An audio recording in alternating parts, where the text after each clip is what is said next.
எல்லாருக்கும் வணக்கம். எல்லோரும் நல்லா இருப்பீங்கன்னு நினைக்கிறோம். இன்றைக்கி பார்த்திங்கன்னா கருவேல மரங்களால் சீத்த மரங்களால் நம்ம ஊர் பக்கம் சீத்த மரங்களால் அழியும் தருவாயில் இருக்கும் பஞ்சப்பட்டி ஏரியை மீண்டும் தண்ணீர் கொண்டு வர என்னென்ன நம்ம செய்ய வேண்டும், கவர்மெண்ட் என்ன பண்ணணும், ஏரிக்கு வர கால்வாய்கள் ஓடைகள் இது எல்லாத்தையுமே தூர்வாரணும். மிக முக்கிய பிரச்சனையாக பார்த்தீங்கன்னா 99% கூட வச்சுக்கோங்க, 99.5% சீத்த மரம், இந்த கொடை சீத்தை, கருவேல மரம், இந்த இயற்கைக்கே முரணான மரங்கள் மட்டும்தான் அந்த ஏரியில் இருக்குது. இதை வேரோட அழிக்கணும் ஃபஸ்ட்டு. செகண்டு பார்த்திங்கன்னா ரொம்ப காலமாக அந்த பஞ்சப்பட்டி ஏரியா ப்ளஸ் சரௌண்டிங்கில் இருக்கிற இந்த சலூன் கடை, இறைச்சி கடைகள், எலக்ட்ரானிக் இந்த இதெல்லாம் பூமிக்கு உள்ளே டைரெக்டாக போடக்கூடாதோ அதை எல்லாத்தையும் கொண்டு வந்து கொட்டுறது பஞ்சப்பட்டி ஏரிக்குள்ளே தான். இப்போ பார்த்தீங்கன்னா பஞ்சப்பட்டி ஏரிக்குள்ளே தான், அதை கூட சுத்தம் பண்ணிடலாம்னு வச்சுக்கோங்க. இப்போ பார்த்தீங்கன்னா நெக்ஸ்ட்டு இந்த கருவேல மரங்கள் இருக்குங்கள, இயற்கைக்கே முரணானது, இருக்கிறதுலே அதிகமான நம்ம பூமியிலேருந்து தண்ணியை உறிஞ்சிறது அந்த மரம் தான். இதை எல்லாத்தையும் போர்க்கால அடிப்படையில் அகற்றிட்டு நம்ம நாட்டு மரங்களை வச்சோம்னா ஏரியும் செழிப்பாக இருக்கும், பறவைகள், விலங்குகள், ஒரு டீப் ஃபாரஸ்ட்டாகவே நம்ம உருவாக்கலாம். ப்ளஸ்ஸு டூரிசம், எக்கோ டூரிசமாக உருவாக்கலாம். நெக்ஸ்ட்டு இந்த ஏரி எவ்வளோ ஆக்கிரமிப்புக்கு உள்ளாயிருக்குன்னு தெரில. 1837 இப்போ 2026 வரைக்கும் எவ்வளோ ஆக்கிரமிச்சிருக்காங்க, என்ன கதைன்னே தெரில. இந்த மரங்கள், டெண்டரு, முன்னாடிலாம் பார்த்திங்கன்னா அந்த ஃபிஷ்ஷு, அந்த புளிய மரத்துலேருந்து வர புளி, இதெல்லாம் யாருக்கு ஏலம் விட்றாங்க, யார் என்ன இது பண்ணுறாங்கன்னே தெரில. இதெல்லாம் கூட செகண்டரி. ஃபஸ்ட்டு வந்து நம்ம பார்த்திங்கன்னா இந்த கருவேல மரம், இந்த குப்பையை கொட்டுறது, பிளாஸ்டிக்கு வேஸ்டேஜு, இது எல்லாத்தையும் கொட்டுறதை நிறுத்தணும். தேர்டு பார்த்திங்கன்னா இந்த சில்ட் இருக்கு, வண்டல் மண் இருக்குங்கள, இதை ரொம்ப காலமாக அகற்றவே இல்லை. கிட்டத்தட்ட ஏரியோட உயரம் மட்டும் 18 அடியில் இருக்கிறது. இப்போ எத்தனை அடியாக இருக்குதுன்னு போய் நீங்களே டைரெக்டாக விசிட் பண்ணி பாருங்கள்.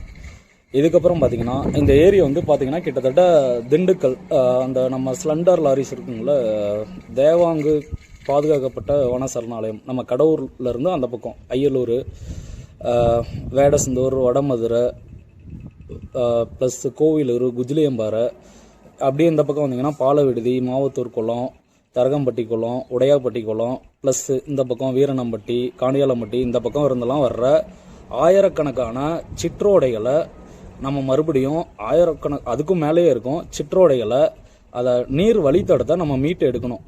இதுக்கான இதெல்லாம் வந்து நம்ம நீர்வளத்துறையை வந்து கண்டறிஞ்சு ஆராயணும்.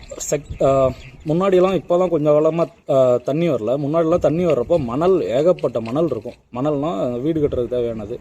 இது எல்லாத்தையும் இப்போவும் ஒரு சில பேர் அள்ளி வித்துட்டு தான் இருக்கிறாங்கன்னு நியூஸ்லாம் வருது. இதை வந்து இந்த மணல் அள்ளுவதை தடுக்கணும், இல்லைன்னா மணல் அரிப்பு ஏற்பட்டுரும். செகண்ட் வந்து செக் டேம்ஸ் அங்கங்கே கட்டலாம், சின்ன சின்ன செக் டேம்ஸு. அதுக்கப்புறம் பார்த்திங்கன்னா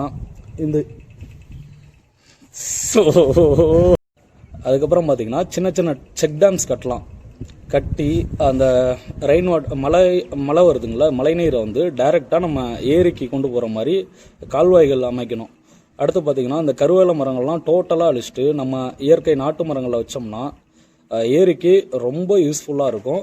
ப்ளஸ்ஸு அந்த சில்ட்டு, வண்டல் மண்ணை எடுக்கிறத விவசாயிகளுக்கு கொடுத்தா மிகவும் பயனுள்ளதாக இருக்கும். அடுத்து இந்த ஏரிக்கு ஒரு நல்ல வாய்ப்பு இருக்குது.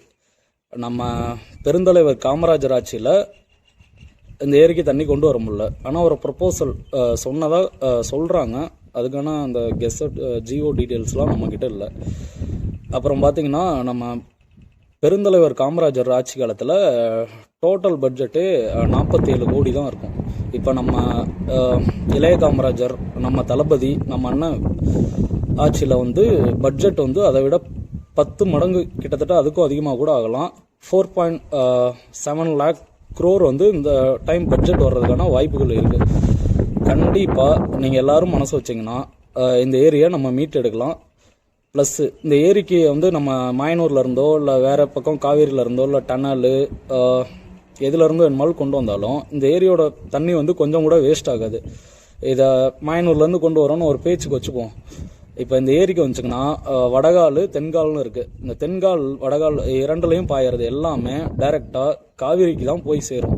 இதில் எந்த இதுவுமே இதாகாது. ஒரு சர்க்கிள் தான், ஒரு சங்கிலி தொடர் மாதிரி தான் இந்த வாட்டர் ரிசோர்ஸ் யூஸ் ஆக போகுது.